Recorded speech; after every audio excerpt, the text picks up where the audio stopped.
Tell me when you started. Okay, you're ready Live? to go? Yeah. Okay. Hey, good evening and welcome to the November 2021 meeting of BayLISA, the Bay Area Large Installation Systems Administration User Group. My name is Mark Rovner and I'm the current president of BayLISA. And here today we also have fellow BayLISA board members Guy Purcell and Dan McQueen. BayLISA is held on the third Thursday of every month and its meetings are open to the public. While the world might possibly be pulling back from the pandemic's social distancing, timing is still not right for in-person meetups such as BayLISA, and as such, BayLISA will continue to be held in this virtual form until not only we feel it's safe to do in person again, but that the companies that kindly offer their space for us to do it feel safe too. We hope you will continue to stick with us through this. With the virtual format, we have been sticking to a few new rules, and to that point, we expect everyone here has read the email that went out with the link to this meeting that mentioned those rules. A quick summary of them is please keep your audio muted. Feel free to ask questions in chat, which we will present to the speakers at an appropriate moment. And please be courteous and professional in any voice, chat, text messaging you'd have. This meeting will be recorded for posting and later viewing, so you can tell your friends to look. BayLISA is a membership organization. We do encourage people to join, but it's not required. Membership fees enable us to pay for various organizational expenses like domain fees, website fees, meetup.com, and other such, so that we continue to bring you the best speakers with relevant and interesting topics. So to continue these events, we really do need people to step up and become members. BayLISA can only continue as it does with the financial support of members like you. Individual membership is $45 a year. Corporate membership is $2,500 a year. If you or your organization would like to become a member, please contact myself or one of the other board members, either in chat now or later via email. BayLISA is a volunteer organization, and as such, BayLISA board itself is always looking for volunteers. If you enjoy these talks, we encourage you to give back to the community and help. It's not hard work, but shared work is always easier. The board meets the first Tuesday of the month, currently also via video chat, and plans for future general meetings and discuss other ways to make BayLISA better. More importantly, though, is finding speakers. So even if you don't have time to volunteer, but you know of a topic or a speaker you'd like to hear, or even have something you yourself would like to present at BayLISA, please tell us and we'll follow up. Again, you can contact myself or one of the other board members in chat or email or the meetup.com site. While we usually take some time to thank our hosts for allowing us to use their facilities and mention Wi-Fi access, instead we would like to take time to thank each of you for bringing us into your lives and to spend some time with us. While we can't provide food or drink in this format, we encourage you to go and get a quick drink or snack if you don't already have one. So hopefully we can all feel a little bit connected, knowing we are temporally, if not spatially, sharing an experience. We typically have a few types of announcements. First, ask if there are any board members that have announcements they'd like to make. Now's the time. Dan or Guy? I have nothing. Okay. We typically have a little bit of time for job announcements. While we are still in a strange time, companies are still looking for jobs, and there are still people looking for a job. So if you have an announcement or you would like to announce for your company that you have a position, please ping us in the chat and we will unmute you and let you make your. I say, if you don't mind, I'll mention we are definitely hiring. So looking Excellent, for yeah. operating system engineers, C folks, kernel folks, Linux developers, you name it. Please send me a resume.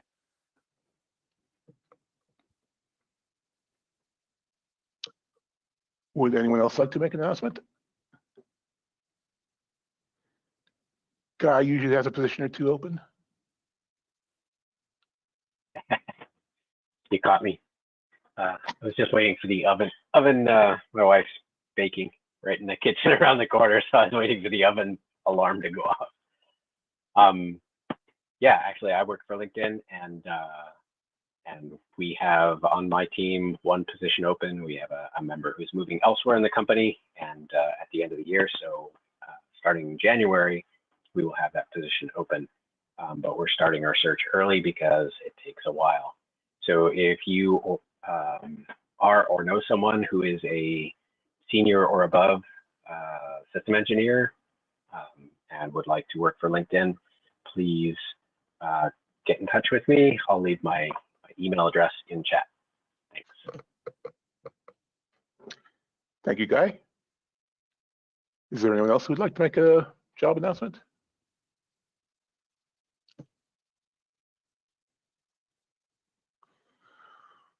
So I will quickly just say that, besides being BayLISA president, I also work for Apple, and I work on the team that manages the servers that answer the questions that people ask Siri. Lots of Linux servers, lots of servers all over the place, and lots of data centers. We're situated in the Bay Area, Seattle, and London. If we're looking for senior SREs with cloud and Kubernetes experience. So if you're interested in that or know someone interested in that, you can drop me a line on the give.com site. I'll put my email in the chat later too. Okay, so moving on, we have a little time for upcoming tech events. I try to find things that sound interesting to our folks here.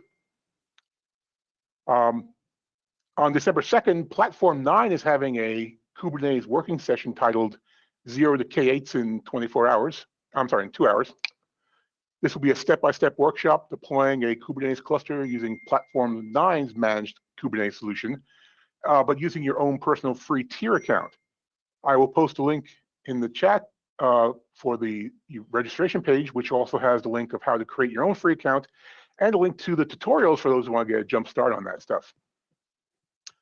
Last week, just missed VMware Tanzu's webinar today for their own free Kubernetes platform for learners and users, but they continue to hold interesting events there too. So you can find their current calendar of past and future events in the link I will also post in the chat area. If anybody else knows of any other interesting tech events coming up, again, just say hi on chat and we'll unmute you to mention it.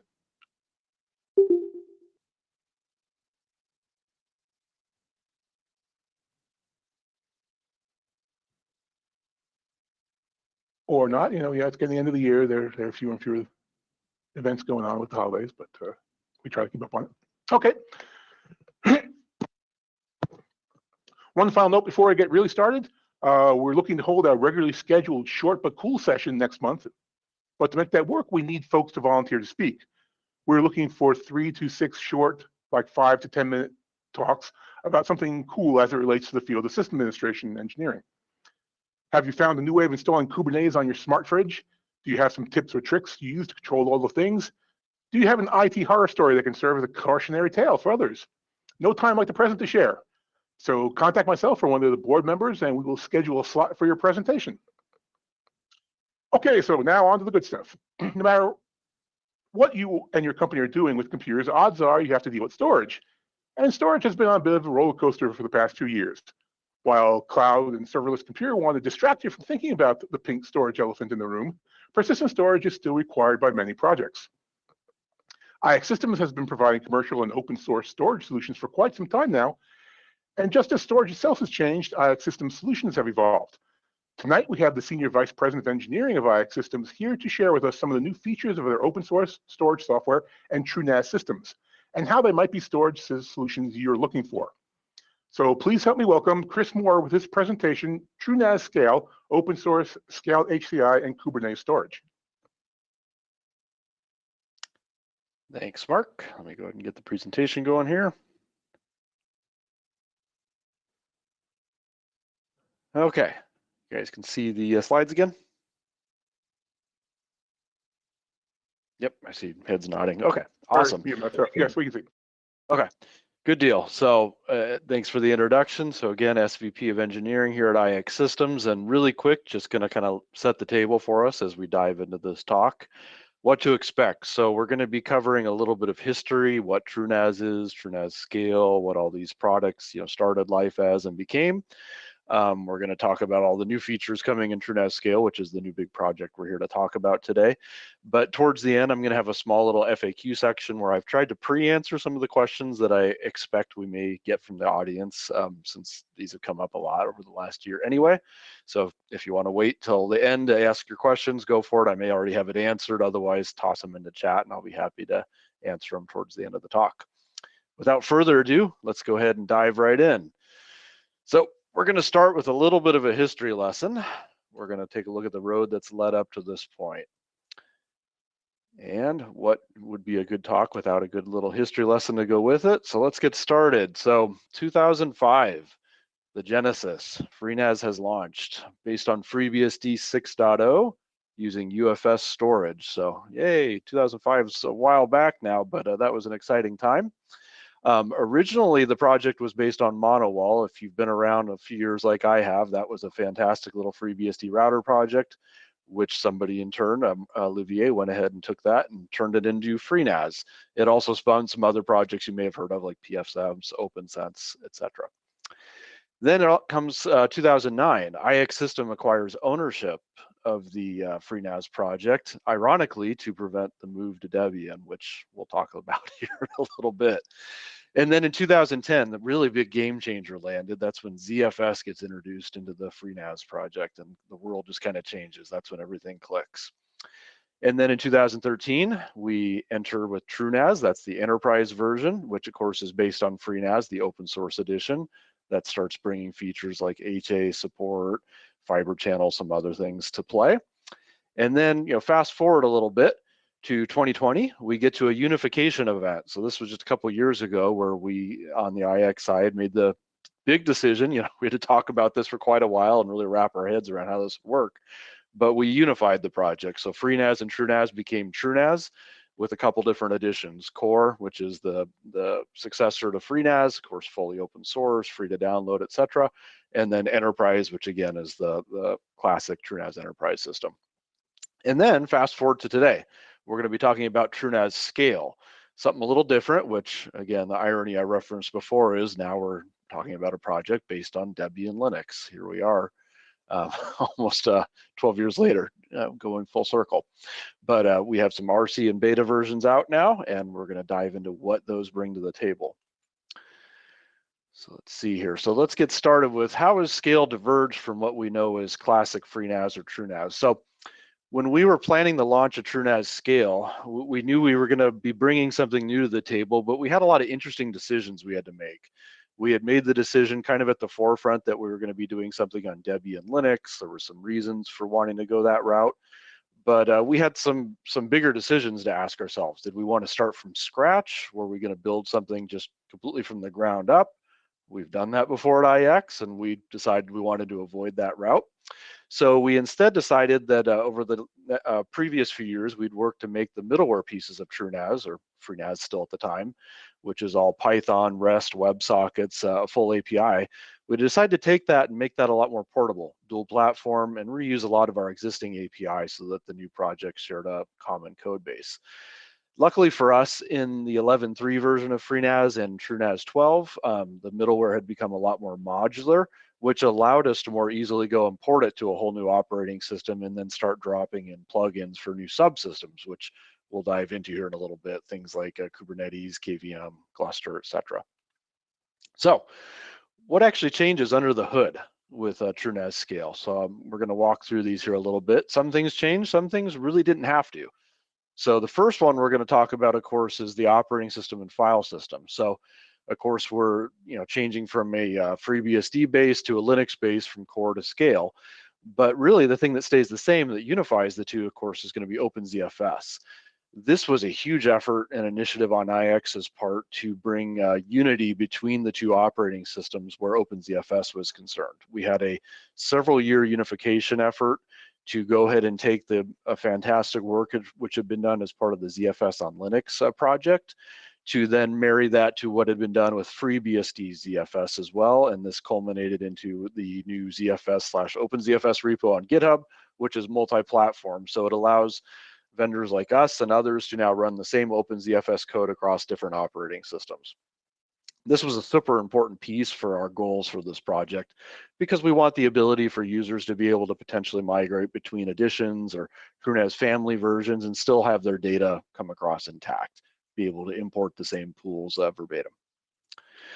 Now on the middleware side, this was some of the secret sauce here for us, which made it a lot easier, was we didn't have to change a lot. Since the middleware had been made very portable, we more or less kept that the same. So we're sharing a middleware and an API between the two projects. Same with the web UI. They're both Angular and they're JavaScript, TypeScript based, so not much has to change to make this work on a Debian Linux base. Now, iSCSI for the block storage folks, CTLD is what we use on FreeBSD and TrueNAS Core. And of course, that wasn't available on Debian Linux. And after some investigation, we settled on using SCST as the new provider for iSCSI storage.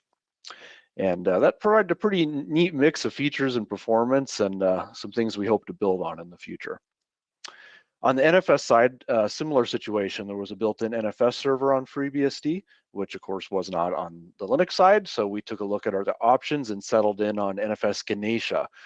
If anybody's looked at NFS Ganesha before, there's a pretty long list of features it has, things we haven't even exposed yet in scale, but you can imagine if you look at that list that there's a lot of those that are on our short and long list of things to expose in future versions of TrueNAS. So stay tuned on that. You'll be seeing more features land on the NFS side in the near future. SMB, this one is actually a little easier. Samba is Samba, and Samba runs on both platforms. We did have some work to do there. On the Linux side, your SMB Samba edition will have IOU ring support for you Linux guys. If you're familiar with that, that's a cool new feature which should give some good performance benefits. One of the big initiatives we had to do though to make SMB transfer cleanly between the two projects was POSIX NFS v4 ACLs. So Linux historically has not had support for NFS v4 style ACLs natively, so this was something we knew we would have to address before we could release a TrueNAS scale product, simply because people who are importing their pools from TrueNAS Core or Enterprise need the ability to keep all their ACLs intact and preserved and not have to go touch a bunch of files after the fact and reset things up. So we took a big initiative on and created a series of patches not only for OpenZFS but for the Linux kernel as well, and then of course some Samba patches to make all this work so that now we have the same ACLs available in both environments, and that'll give you a one-to-one experience when you're setting ACLs via Windows as well, now on a Linux-based product. Virtualization, so switching OSs gives us a little bit different virtualization backend. We're using a KVM now on Debian Linux, which is a pretty mature, stable platform. It's used very heavily around the world in the industry for virtualization, so it's a good choice for us. And we're going to spend a little bit of time talking about containers here in a minute, so I will jump into that. But needless to say, we went with Kubernetes and K8. We'll discuss some of the details on how we did that here in a moment. So I just want to give you some of the perspective. We're a couple years into this project. It's been something we've been doing behind the scenes all throughout some of the 11 and 12 life cycle of TrueNAS Core. But some of the things I want to mention, the challenges coming from a very FreeBSD-centric development team and background. When we dove into the Linux ecosystem and started down this journey of building scale, there were some challenges. And some of the biggest ones were, of course, different tools and sometimes too many of them. Honestly, that was probably one of the biggest things was, as opposed to one tool or one way to do things, you go look up, or if you have a problem, you Google it, and there's 18 different ways to solve it. Every Linux flavor has their own way of solving it, or some distros have multiple ways to solve it depending on what packages you build with. So it was just a matter of trying to pick and choose what made the most sense for our environment. Build systems, of course, are very different. The way packages are handled on Linux was very different to how we built on FreeBSD.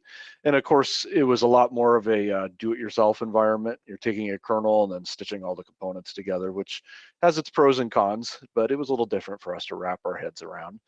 And then, of course, Kubernetes and Helm charts, bringing containers, that was just a very complicated system and something we weren't as familiar with. But, as we dove in, we really grew to love it and like it, and really excited to see what it's going to offer in the future.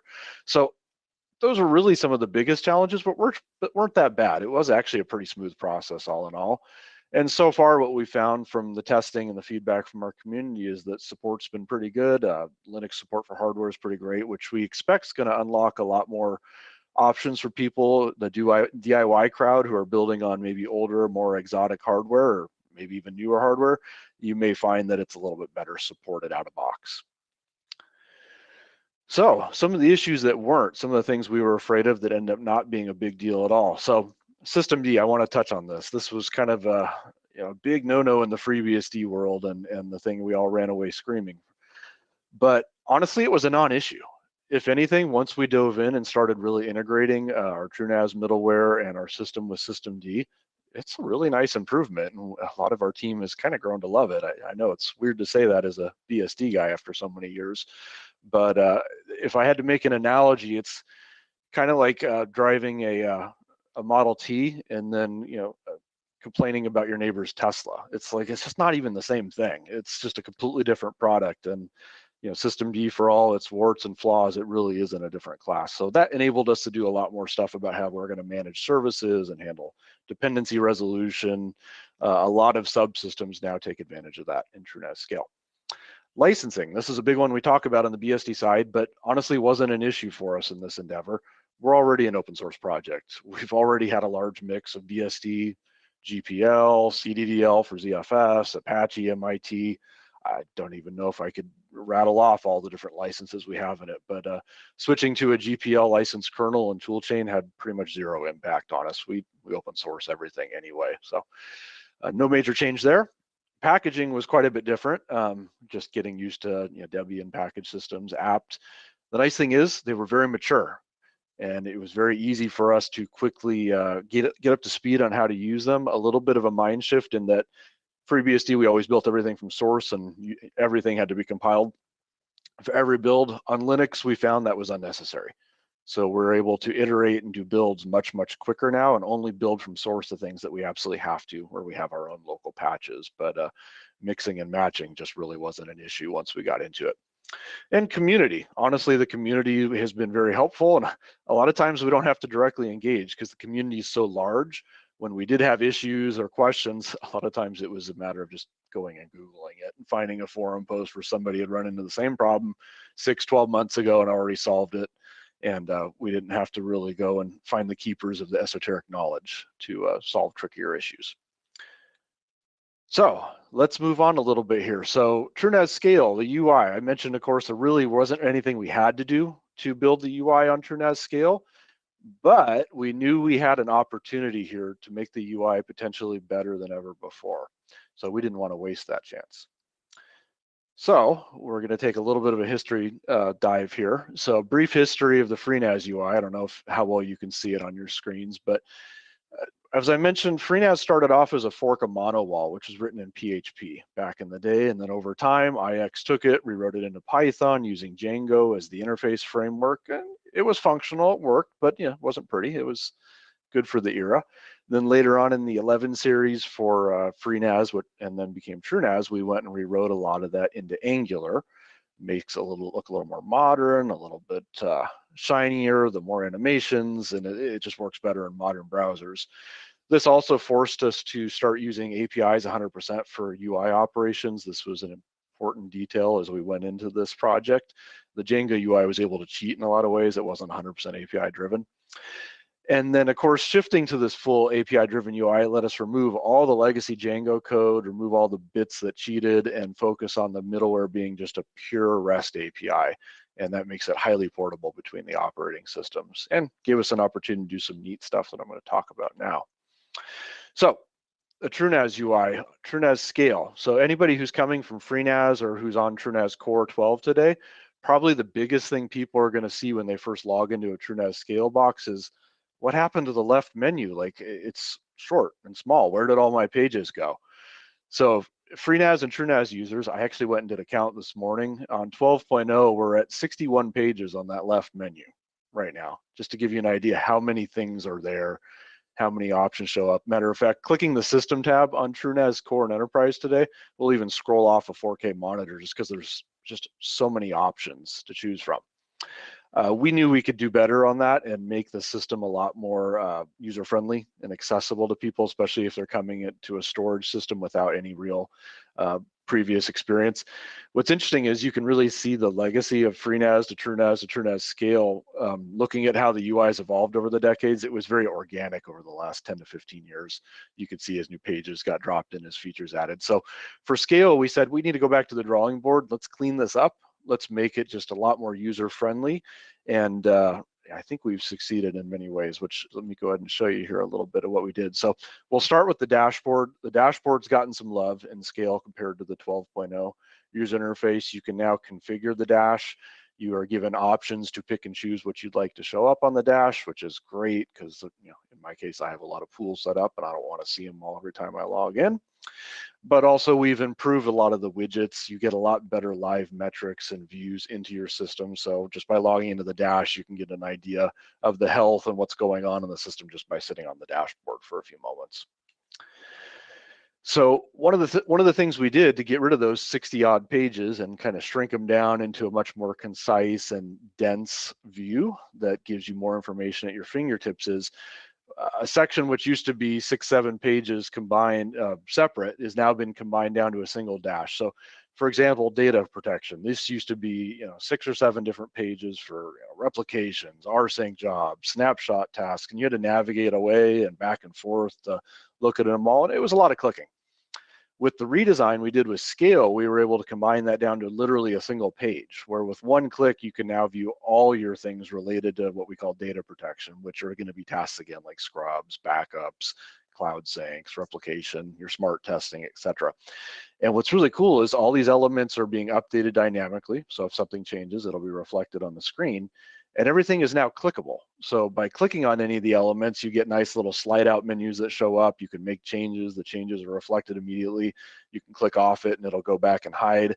And it just makes it a lot easier to set up and administrate Scale. I really enjoy messing around in the user interface now just because it's just so much cleaner and so fewer clicks and faster to navigate and find whatever it is you're looking for.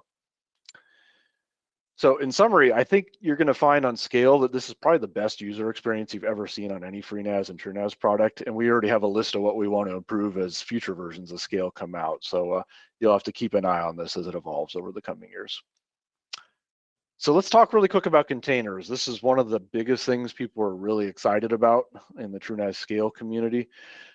This has been historically one of the things most requested to get improvements on TrueNAS core side, which we had an opportunity to do here in Scale. So as I mentioned earlier, on Linux, there's a lot of ways to do a lot of the same things, almost too many options at times, which I guess that doesn't hurt having too many choices, but we had a lot of things to look at.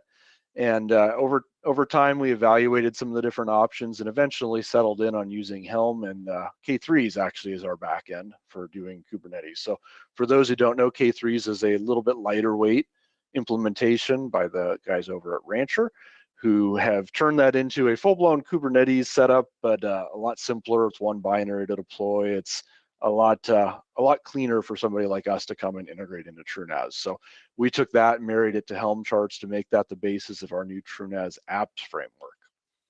So what does that mean? So first of all, let's start with Helm charts.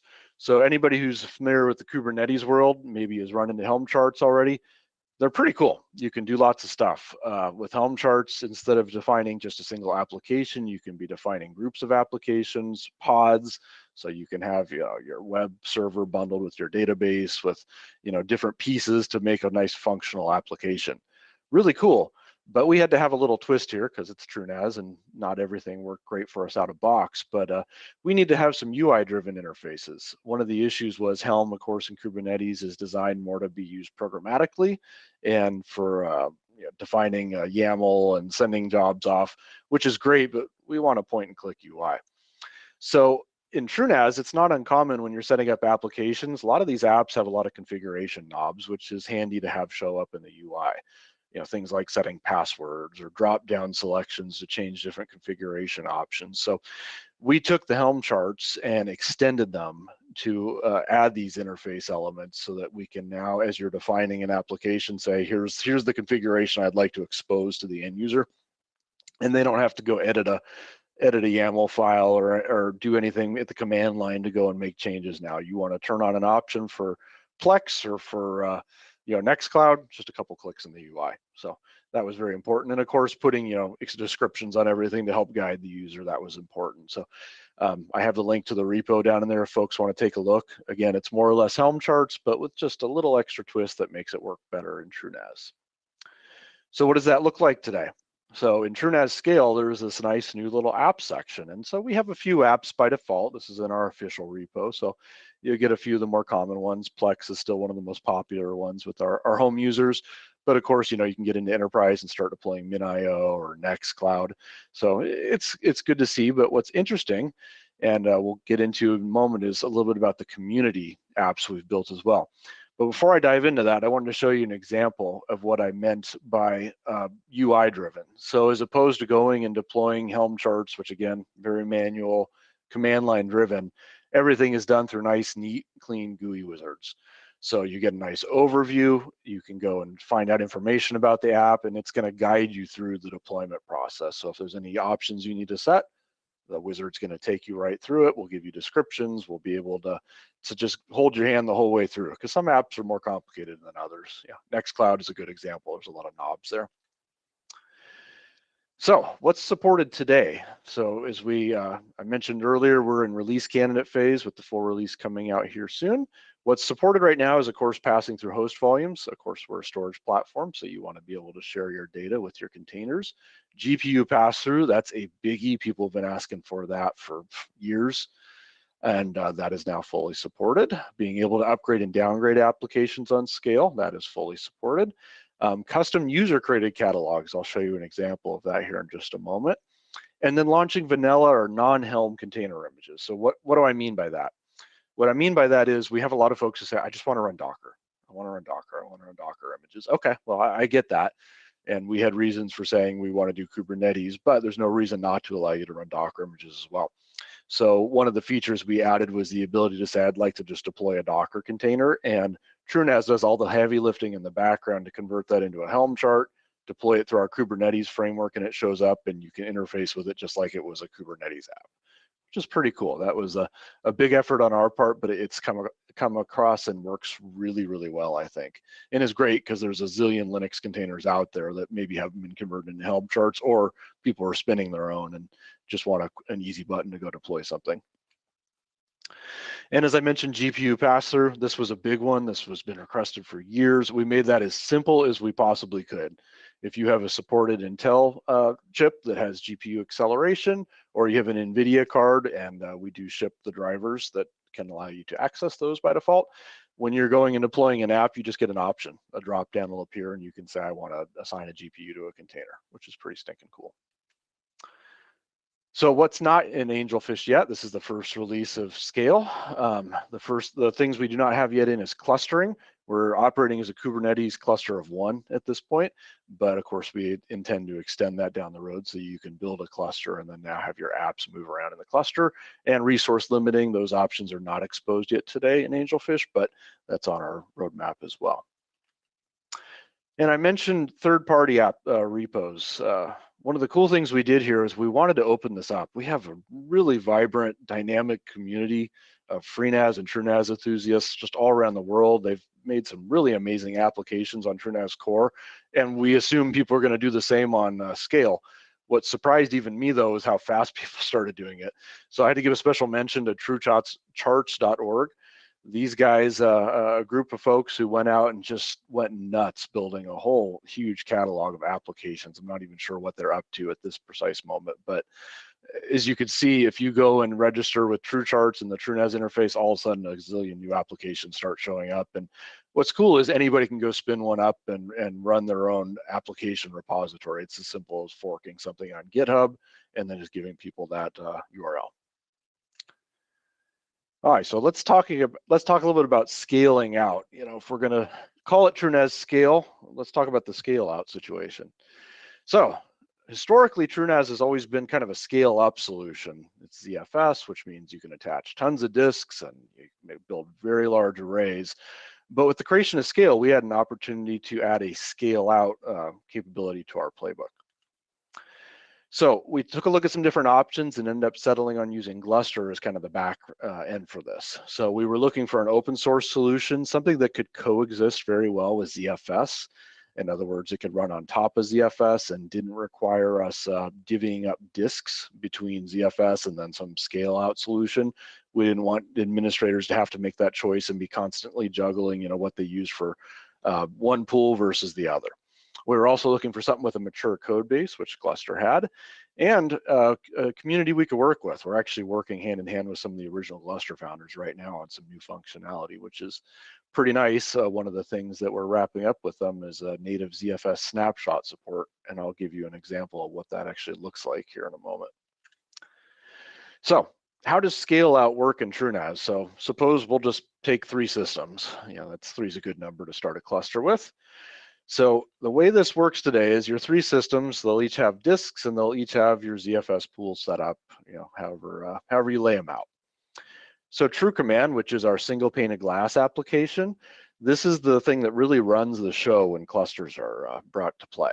So TrueCommand is able to see and sits outside and connects to all your TrueNAS nodes and is able to monitor them and do the management of clusters. So what does that look like? So when you go ahead and say, I want to create a cluster, TrueCommand is the thing that goes and talks to all the different nodes, issues all the API calls, creates the data sets or the bricks for Gluster, and starts assembling it. So you're not having to go log into each node or exchange keys and go around and do the very manual process, which if anyone's done this by hand, you know what I'm talking about. That can be a bit tedious. TrueCommand just makes it, again, a point and click solution. So the way that works is after it's provisioned the storage, we create different data sets for each of the Gluster bricks, which in turn form the clustered volume. The final step is creating the final distributed volume.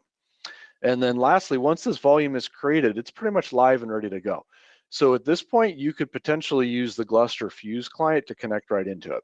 And the way that works is you just point it at any one of the nodes within the cluster. And once you've connected, it'll auto-discover the other nodes in the cluster, and that Fuse client stays connected even in the event of one of the 3 systems going down. So what does this look like during setup? So this is actually a little picture of how TrueCommand makes this easy. It's just, again, a simple wizard. It's only a 2-step wizard. It's not all that hard. You're just going to provide it a name. You're going to provide it sizes. How big do you want your individual bricks or the data sets within each TrueNAS to be? And then you have a couple options for the different types of replication, or excuse me, the types of clustering setups. And I'll walk you through some of the examples of what those look like here in a moment as well. But once you've defined those, it gives you a summary. You click create, it goes and creates the cluster, and it's done within moments. So just kind of takes a lot of the mystery out of setting up a distributed clustered system, which is fantastic. All right, so mounting with GlusterFS, very straightforward. Again, doesn't get any easier than this. If you're a Linux guy, you can just go ahead and apt install the GlusterFS client, run a single command, boom, you're mounted, and you're now talking to a distributed clustered volume. So how about if you don't want to run the native Fuse client, you're on Windows, for example. So one of the first features we wanted to add, because we knew everyone's going to be asking for it, is SMB support. That's where it makes the most sense. So the way that gets set up is, again, TrueCommand comes into play here. After you've created your clustered volume, TrueCommand will go and spin up the Samba instances on the different TrueNAS nodes. And Samba is set up in cluster mode, and each of the individual nodes talk to one another. Samba has to do some voodoo in the background to do locking and keep track of the cluster. It has its own setup on top of how Gluster works. And once it's created, then at that point, just any SMB client can go ahead and connect into it. So the way the SMB clients work today is you connect to a node, and should the node go down, the SMB client will automatically be able to fall over to one of the other nodes, and your transfer, you probably won't even notice if it stalls for a moment. We've done some testing with it. It's really quite seamless, and it works pretty well. All right, so I mentioned ZFS snapshots on scale. So one of the things Gluster's historically did not have was ZFS integration. It used LVM for snapshots on Linux, which that's great, but we're not using LVM on TrueNAS scale. So in working with some of the original Gluster team, we've been able to get them to help us work on some patches to add ZFS support to Gluster. So the way a snapshot works in Gluster is, or excuse me, in the clustered volumes is what we refer to them in TrueNAS, is a snapshot will be requested, and this could be again manual, or maybe you have it on a timer. The volume is going to be paused momentarily. Writes are going to be paused, so we have the distributed volume in sync. And then at that point, the ZFS snapshots are created on the underlying data sets, all in unison so that they're all done in a consistent way. At that point, the write lock can be lifted and you're back in business. Now, anybody who's used FreeNAS and TrueNAS knows ZFS snapshots are extremely fast. As a matter of fact, I think sometimes it gets us into trouble because people set them a little too aggressively. It's like, oh, I'll take them every 5 seconds.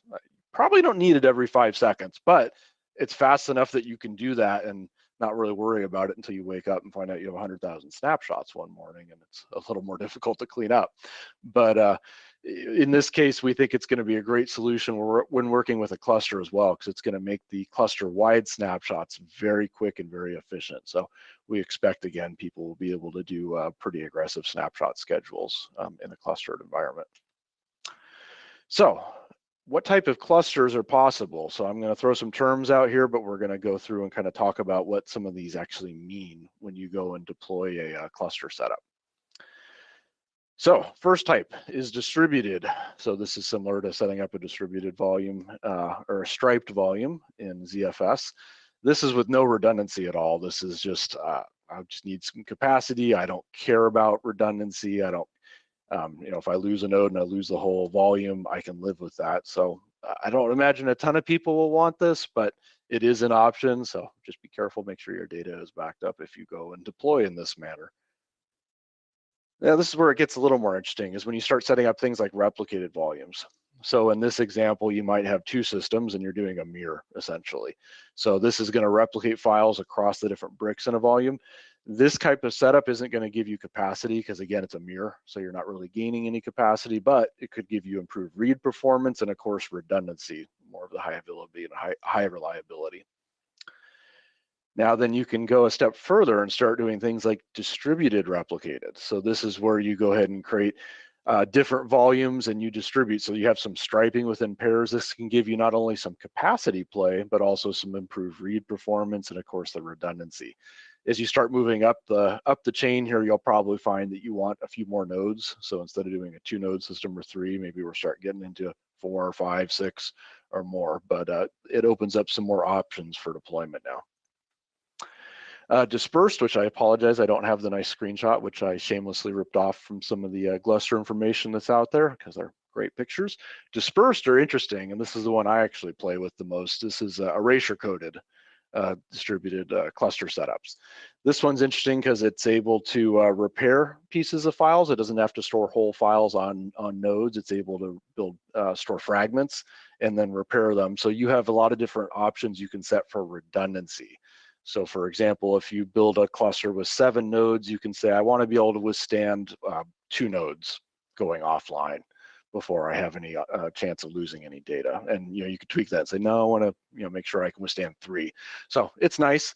The downside is it's not as performant because it has to do erasure coding. So there's some more overhead there, but can give you great redundancy and great capacity. So it's an interesting option for a lot of folks. And then distributed dispersed is more of the same, where you go ahead and you do kind of stripes of dispersed volumes. So this can give you a little bit more performance. And again, you're going to start getting into much larger distributed systems with this. All right, so understanding where you want to use this and where you don't. So best suited for use cases where really availability and capacity is going to require a scale out solution. Scale 2202, which is the first GA release, as you can tell is coming out in February. That's going to support SMB and native GlusterFS Fuse clients. So that's what we have out of, on day 1. Other things will get added as we go down the road. Sequential workloads are going to perform best. That's what we've seen in our testing. So if you're media and entertainment, copying and moving big files back and forth, that's probably going to see the best performance bang for your buck. Single client performance, I just want to touch on that for a second. You should be expecting that to be a little less than just say a single system with native ZFS. There's more overhead. You're in a clustered file system now. there's housekeeping, there's communicating with other nodes. So for single client performance, you should expect that to not necessarily be the same as what you'd get on one powerful box that's just doing native ZFS. However, where clustering really shines is when you need to scale up the number of simultaneous clients. So for example, you have 10,000 clients and maybe you don't need the individual performance to be a certain number, but you just need to keep scaling up more and more clients. University, for example, that could be a good situation where you'd want to look at clustering here, and this will allow you to scale that up as you add more nodes. All right, so I promised a little FAQ section here, so I'm going to try and answer a few questions of which people have been asking in the community now for months, so we'll see if I got any of the questions that you might ask in advance. So first of all, the first one everybody asks is TrueNAS Scale, is it still free and open source? Yes, it's still free and open source, just like Core. It's built off the same open source code. It's all freely available up on GitHub. You can download it and run it. It's available on the TrueNAS.com site, so nothing has really changed there. And is it possible to migrate from Core to Scale? So this was a big one for us, and we spent a lot of time to make that possible, but the answer is yes. So today you can indeed, if you want to take say a 12 box and migrate it to the release candidate of Scale.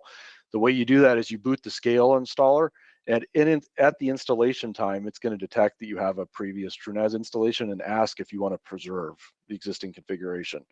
If you select yes, it's going to go ahead and do the install, but it's going to take a backup of your configuration database beforehand and then restore it into Scale.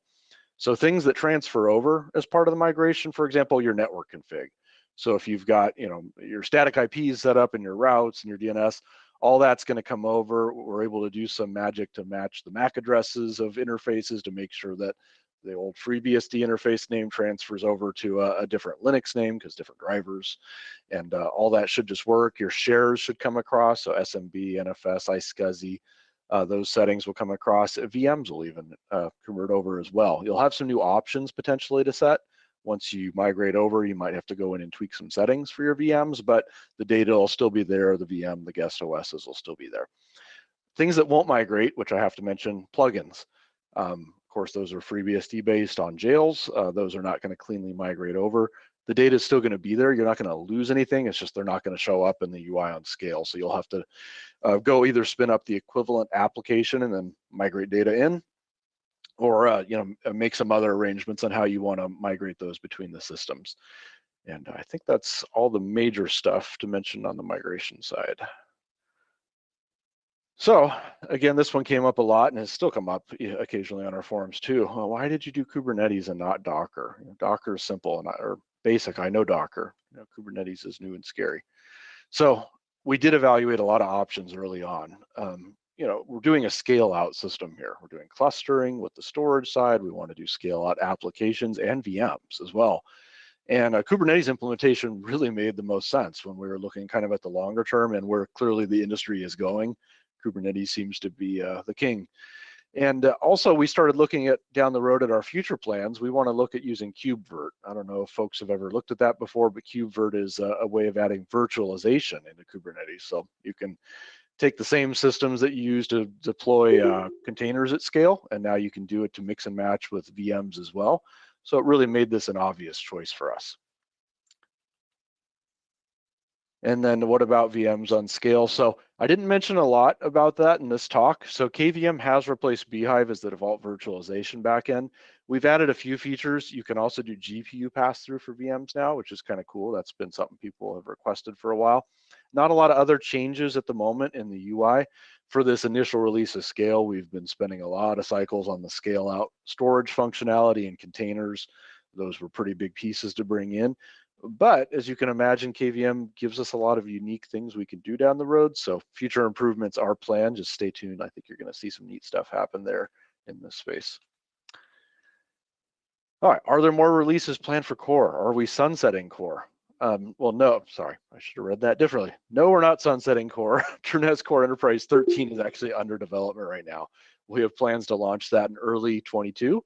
So keep an eye for that. That's going to be based on FreeBSD 13. We'll be able to update and bring OpenZFS up to the latest versions. And we imagine some other odds and ends are going to land in there and just make it an even better version of TrueNAS Core Enterprise than what you have on 12 right now. Helps if I press the right button there.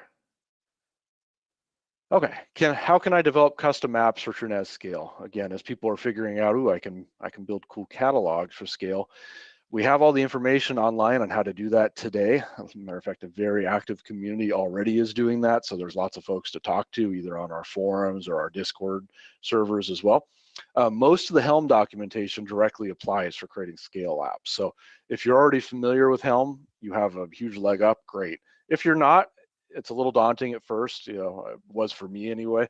But once I dove into it, it's like, okay, this makes sense. It's actually a pretty clean and good spec. So you can take a look at the documentation for that. If you take a look at the TrueNAS charts repo as well, which is where we host our official apps, we've also written up some documentation on how to take a Helm chart and then add kind of the TrueNAS specific bits to make things appear in the UI, make it feel and seem like a TrueNAS native application. All right, so a quick look at the road ahead. I know I've said there's a lot of stuff coming, but let's take a quick peek at that. So first of all, TrueNAS Scale, the first release, which is codenamed Angelfish 2202, it's currently in release candidate 1 phase. We're expecting release candidate 2 to drop on or around December 21st, so right before Christmas. So if you have some time off during the holidays and you want to give it a whirl, upgrade your systems, we should have that out and available for you going into the Christmas New Year season. And then, of course, the full GA release we're expecting in February of 22. So only a few more months down the road, and this will be out the door. But what about next version of Scale? So yes, indeed, there is more coming. Bluefin. So TrueNAS Scale, codenamed Bluefin, is actually still in some of the early planning development stages. Some of the things we're already looking at adding is clustered Kubernetes. It's K3s or K8s in this case. Planning to add that. Again, TrueCommand will play a key piece here where it can go and set up your apps clusters and then handle deploying apps to the cluster, monitoring them for fail or for crashes and restarting them elsewhere. So that's going to be fun. FIPS mode. We're actually looking at adding FIPS 140-3 compliance. That's going to be something for the enterprise side of TrueNAS Scale. That will require the enterprise license, but again, a lot of folks have requested that. That's starting to become a more common ask with our enterprise customers. So we'll be happy to get that in the product. Native WireGuard support. That is quickly becoming the VPN technology of choice. We're seeing it land all over the place. So we're looking at bringing that in natively to Bluefin as well. This is expected to drop sometime in late 22.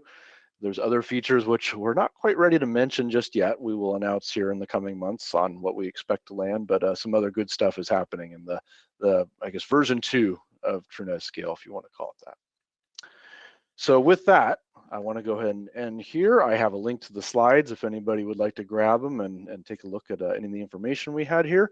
Also for the IX side, we have some of our contact info for any of the IX sales team or any of our channel partners who need to get a hold of us. And then of course, TrueNAS.com, which is where you can go to grab TrueNAS Core Enterprise or TrueNAS Scale, the release candidate. Find links to our community forums, our Discord channels, GitHub repos. Everything you need is right there, our enterprise products. So definitely give that a look when you get a chance, and we would love to hear from you. And with that, I'm happy to answer any questions if there's any I can help answer at this point.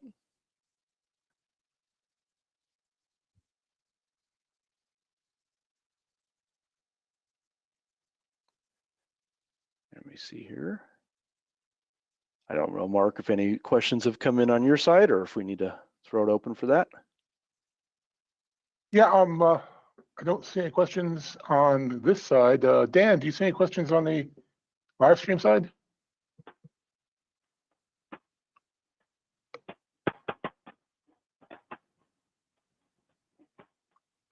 No, there aren't any in the YouTube, but there's still people there. Okay. Good deal. Well, I have a question. Go for it.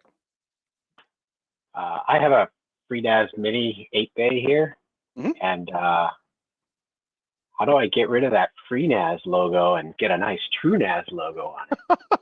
You want the bezel sticker? That would be awesome. Nah, seriously though,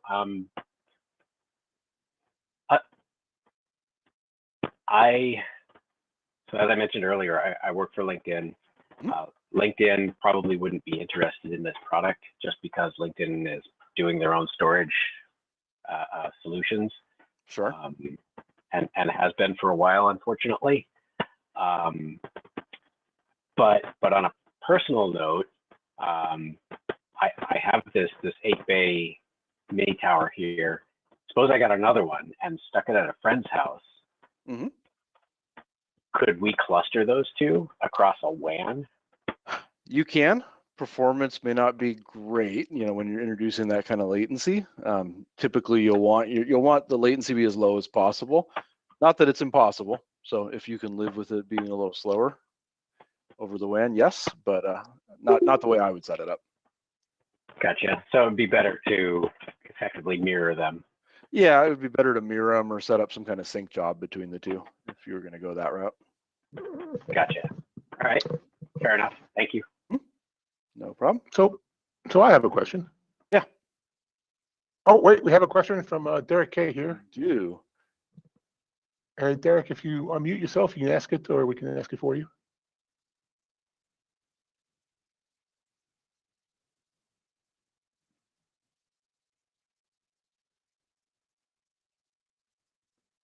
I mean, I could read the question off just as easily.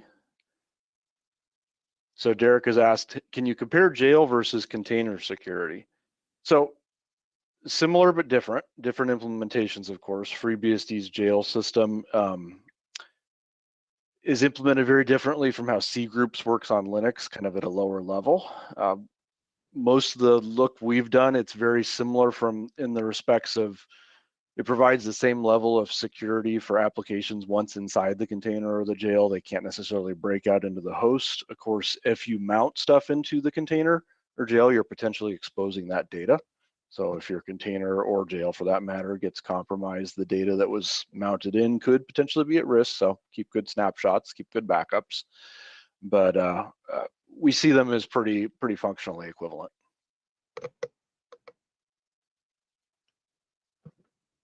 Hopefully that answers your question.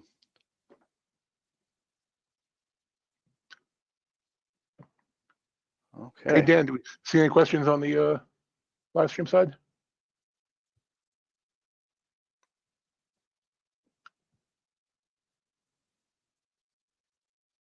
Okay, well, Dan's looking. So clearly you can't do this with No, K3. there's not any from the YouTube. Okay. So clearly you're not going to be able to do this with the K3 singles thing you have right now, but moving to the clustered thing, and I think I heard you say you're going to do actual Kubernetes. K8? It's going to be. We're still going to use K3. K3 will run in cluster mode. That is the intent. So the more the question is, will you be able to expand an existing Kubernetes cluster into your? We're not planning an interoperability. So if you have an existing K8 cluster right now, we're not expecting that to be something where you can just expand into it using our implementation. It would be interesting if there was enough demand, we could take a look at that, but that's not on the roadmap at the moment. I guess I'm not sure how many folks would want to do that. Maybe some bigger organizations, but how often do you expand your job there, Mark? Well, it depends on, we have different, we're using AWS in a lot of sense. We pick different hardware based upon the need. We pick whether it needs GPU or not. So the nodes are kind of varied, and we use labels to define, groups of hosts. And so when you define a job, you have to tolerate those hosts, those type of hosts to get the job. But if you had to have the hosts that don't need this type of storage versus ones that are storage lists, right? Where we run storage lists on yours, we wouldn't want to have two clusters in the same environment necessarily to have to manage. We want one Kubernetes. Well, I will. That's a great question. So I will take a note to go investigate that and see if that's something that should be on our roadmap to add some sort of ability to join an existing cluster with ours. Cool. That could be interesting. Chinfa posted a question in the chat that's kind of related. Okay. Oh yeah, he was saying that you see larger organizations like LinkedIn are going down the road of disaggregation. Where does scale fit into the disaggregation roadmap? Probably what Mark was alluding to. Yeah.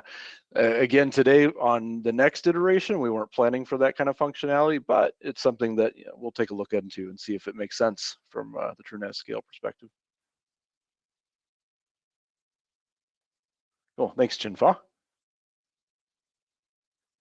Hey, Roscoe, we have a question here. All right, quick question. What would be the advantage of TrueNAS over a generic Gluster FS in terms of scale out storage solutions? So in many ways, it could be the same as saying, well, why don't I just take Debian and install ZFS on it and set up my own storage? Well, okay, you can. It's an open source project. We build on a lot of open source tools. Given enough time, you could probably sit down and write something that does a pretty good SMB share on top of ZFS with Debian. If you have a lot of time to throw at it and a lot of time to babysit it and deal with it with upgrades. Well, we're bringing that same mentality to how we're handling Gluster. We're providing the tools, the APIs, the upgrade mechanisms, the management interfaces, the monitoring, all the other things that make it normally a bear and a pain to go and deploy a clustered solution by hand. We're just abstracting that all away, making it simple, giving you the nice point and click experience, and of course the management and monitoring. And we handle the upgrade headaches and doing the testing, compatibility testing when new versions come out. So it save you a lot of time. And I see Chinfa saying the same thing there. It does take a lot of time. I mean, even deploying ZFS by hand, which is much simpler in the sense that it's a single system as opposed to a cluster, that's too much of a pain for most folks these days. It's a lot. Just fine tuning a simple Samba share on ZFS on Debian can just be a lot of headache for a lot of folks. So we just kind of take all that headache, abstract it away, make it simple. We provide all the nice sane defaults just to get you up and running quickly and on to doing other value add things with your time.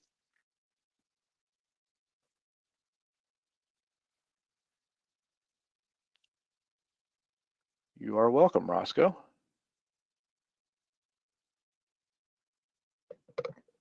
Okay. Oh, good. I can pull the chat window out here. That helps. Well, if there are no other questions, I can wrap this up here, Mark. Yeah, I would just jump back to what I was saying earlier before. Another use case would be something like, what if you put TrueNAS under Rook or Ceph, right? And so I mean, we do that with separate hardware now, and we're running those pods on separate hardware to make persistent storage across our Kubernetes clusters. Again, we don't necessarily want to run stuff on those Ceph nodes, but to export your storage as persistent data for persistent volumes in Kubernetes would be useful too. Yeah, and we have even on our core enterprise products today, and with Scale, we have, for example, CSI drivers today. So if you want to go ahead and expose those, we have a great one. It's up in our documentation. It's called Democratic CSI. Fantastic CSI driver for TrueNAS. Matter of fact, we got word some of the Kubernetes developers themselves are using it now for internal development in their own lab. So that's been pretty great. So take a look at that if you're looking for something which can allow TrueNAS, and that even works on the release 12.0 version of Core and Enterprise. Cool. And Derek had another question. He says, I was happy to hear that ZFS support is continuing. Is booting from ZFS supported like in Ubuntu? That's a good point. I didn't even think to throw that in the slides. I just take that as a given. We boot from ZFS for TrueNAS Scale. Everything's ZFS. You're not going to find any ext volumes or anything like that. We boot from ZFS, so you get boot environments, which means you can roll back should you need to roll back to a previous version of TrueNAS Scale. If you've done this on Ubuntu, you might have used a utility called ZECTL for managing your ZFS boot environments, and we use that as the backend as well for how you manage them in TrueNAS Scale. So if you drop to the command line, you can go and list your boot environments, potentially activate or just delete ones that way as well. Yeah, we've gotten really spoiled having ZFS on all the things, so it would be hard to give that up even for a boot device at this phase. So I guess we'll give one more chat. Oh, well, we got Roscoe's just saying they run Ceph for K8's persistent volumes too, but Ceph cluster itself needs TLC. Yes, our Ceph cluster needs a lot of TLC. Well, that's a comment. I guess we'll just ask Dan one more time if there are any questions on the live stream, just to see.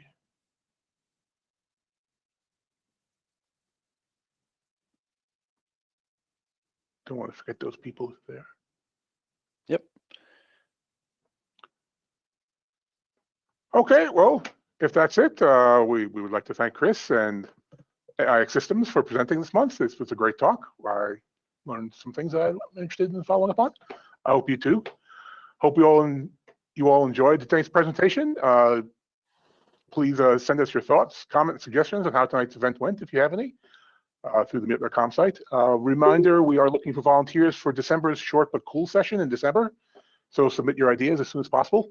We'll make December's meetings details once we've pinned down schedule for that. And with that, thank you for joining us this month, and we hope to see you again next month. And thanks again to our speakers. Appreciate it. Thanks for having me, Mark. It was a pleasure, by the way. Great having you. And thanks to everyone who showed up. Thanks, everybody. Appreciate it.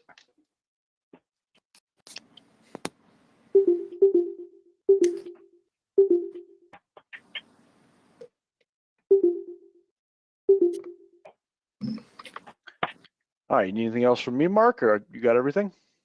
No, I think we got everything. We're just wrapping things up, make sure we collect the bits and